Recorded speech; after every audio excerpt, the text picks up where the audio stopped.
ತೋಟಗಾರಿಕೆ ವಿಜ್ಞಾನಗಳ ವಿಶ್ವವಿದ್ಯಾಲಯದ ಕ್ಯಾಂಪಸ್ನಲ್ಲಿ ವಾತಾವರಣ ಚೆನ್ನಾಗಿ ಇಲ್ಲ. ರೈತರಿಗೆ ಅನುಕೂಲವಾಗುವಂತಹ ಸಂಶೋಧನಾ ಹಾಗೂ ಇತರ ಕಾರ್ಯಕ್ರಮ ನಡೆಯುತ್ತಿಲ್ಲ ಎಂದು ಶಾಸಕ ಜೆ.ಟಿ. ಪಾಟೀಲ್ ವಿಶ್ವವಿದ್ಯಾಲಯದ ಉಪಕುಲಪತಿ ಸೇರಿದಂತೆ ಇತರ ಅಧಿಕಾರಿಗಳಿಗೆ ಭಾಷಣದಲ್ಲಿಯೇ ನೇರವಾಗಿ ಎಚ್ಚರಿಕೆ ನೀಡಿದರು. ಅವರು ತೋಟಗಾರಿಕೆ ವಿಶ್ವವಿದ್ಯಾಲಯದಲ್ಲಿ 3 ದಿನಗಳ ಕಾಲ ನಡೆಯುವ ತೋಟಗಾರಿಕೆ ಮೇಳವನ್ನು ಉದ್ಘಾಟನೆ ಮಾಡಿದ ನಂತರ ಭಾಷಣ ಮಾಡುವ ಸಮಯದಲ್ಲಿ ತರಾಟೆಗೆ ತೆಗೆದುಕೊಂಡರು. ರೈತರಿಗಾಗಿ ತೋಟಗಾರಿಕೆ ವಿಶ್ವವಿದ್ಯಾಲಯ ಮಾಡಲಾಗಿದೆ, ಆದರೆ ರೈತರಿಗೆ ಹೆಚ್ಚು ಅನುಕೂಲವಾಗುತ್ತಿಲ್ಲ. ಶಿಕ್ಷಣದಲ್ಲಿ ಮಾತ್ರ ಸಾಧನೆ ಮಾಡುವುದು ಅಲ್ಲ, ಸಾಮಾಜಿಕ ಪರಿವರ್ತನೆ ಜೊತೆಗೆ ರೈತರಿಗೆ ಲಾಭದಾಯಕ ಬೆಳೆಗಳ ಮಾಹಿತಿ ನೀಡುವುದು, ಜಾಗೃತಿ ಮೂಡಿಸುವುದು ಅಗತ್ಯವಿದೆ. ಕೇವಲ ಸಂಶೋಧನೆ ಮಾಡುವುದಕ್ಕೆ ಸೀಮಿತವಾಗದೆ ರೈತರ ಕಡೆಗೆ ಜಮೀನುಗಳಿಗೆ ಹೋಗಿ ಅವರ ಸಮಸ್ಯೆಗಳಿಗೆ ಸ್ಪಂದನೆ ಮಾಡಬೇಕಾಗಿದೆ ಎಂದರು. ಇದೇ ಸಮಯದಲ್ಲಿ ಮಾತನಾಡಿದ ಅವರು, ಪ್ರತಿಯೊಂದು ಆಹಾರ ಪದಾರ್ಥಗಳಲ್ಲಿ ಕಲಬೆರಕೆ ವಿಷ ಸೇರಿಕೊಂಡಿದೆ. ಹಣ್ಣು ಹಂಪಲು ಸಹ ವಿಷಕಾರಿ ಔಷಧಿಯ ಸಿಂಪಡಿಸಿ ವೃದ್ಧಿ ಮಾಡಲಾಗುತ್ತಿದೆ.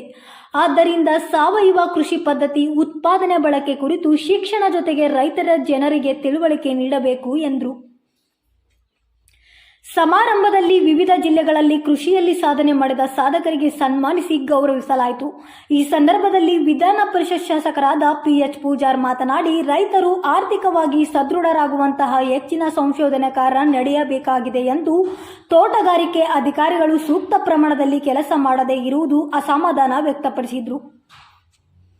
ಸಮಾರಂಭದ ಅಧ್ಯಕ್ಷತೆಯನ್ನು ಶಾಸಕರಾದ ಎಚ್.ವೈ. ಮೇಟಿ ವಹಿಸಿದ್ರು. 3 ದಿನಗಳ ಕಾಲ ನಡೆಯುವ ಈ ಮೇಳದಲ್ಲಿ ಪುಷ್ಪ ಮೇಳ, ಮತ್ಸ್ಯ ಮೇಳ, ವಿವಿಧ ತರಕಾರಿ ಬೆಳೆಗಳ ಪ್ರಾತ್ಯಕ್ಷಿಕೆ, ಹಣ್ಣು ಹಂಪಲುಗಳ ಪ್ರದರ್ಶನ ಹಾಗೂ ರೈತರಿಗೆ ಬೇಕಾಗುವ ಸಾಮಗ್ರಿಗಳು ಪ್ರದರ್ಶನ ಹಾಗೂ ಮಾರಾಟ ಮೇಳ ನಡೆಸಲಾಗುತ್ತದೆ.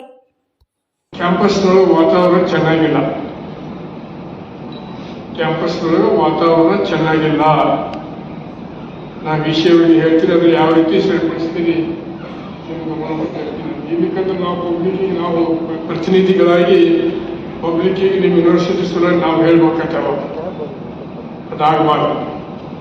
ಅದನ್ನು ಭಾಳ ಡಿಮ್ಯಾಂಡ್ ನಾನು ಅದಕ್ಕೆ ಹೇಳ್ತೀನಿ. ನಿಮಗೆ ಇವತ್ತಿನಿಂದ ಏನು ಮೇಲ್ ಮಾಡಿದ್ರಿ, ನಿಮ್ದು ಕಾಂಟ್ರಿಬ್ಯೂಷನ್ ಎಷ್ಟಿದೆ ಗೊತ್ತಿಲ್ಲ. ರೈತರ ಕಾಂಟ್ರಿಬ್ಯೂಷನ್ ಭಾಳ ಇದೆ ಇವತ್ತಿನ ಪ್ರದರ್ಶನ ಮಳಿಗೆ ಒಳಗೆ.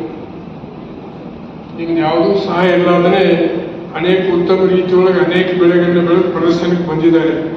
ಕೇವಲ 3 ದಿವಸ ನೀವು ಪ್ರದರ್ಶನದ ಕೃಷಿ ಮೇಳವನ್ನು ಮಾಡಿ, ತೋಟಗಾರಿಕೆ ಮೇಳವನ್ನು ಮಾಡಿ ಕೈ ತೊಳ್ಕೊಂಡ್ರೆ ನಿಮ್ಮ ಕೆಲಸ ಮುಗಿಲಿಲ್ಲ. ಪ್ರಾರಂಭ ಇವತ್ತಿನಿಂದ ಏನು ಮಾಡ್ತೀರಿ, ಏನು ಅನುಕೂಲ ಆಗಬೇಕು, ಯಾವ ರೀತಿ ಬೆಳೆದ್ರೆ, ಯಾವ ಕ್ರಾಪ್ ಬೆಳೆದ್ರೆ ನಮ್ಗೆ ಲಾಭ ಆಗ್ತೈತಿ, ಯಾವ ಡಿಸೀಸ್ಗೆ ಏನು ಮಾಡಬೇಕು ಅನ್ನುವಂಥದ್ದನ್ನು ಮನುಷ್ಯನ ಜೀವನದ ಮೇಲೆ ಚೆಲ್ಲಾಟ ಆಡಲಾರದ ರೀತಿಯೊಳಗೆ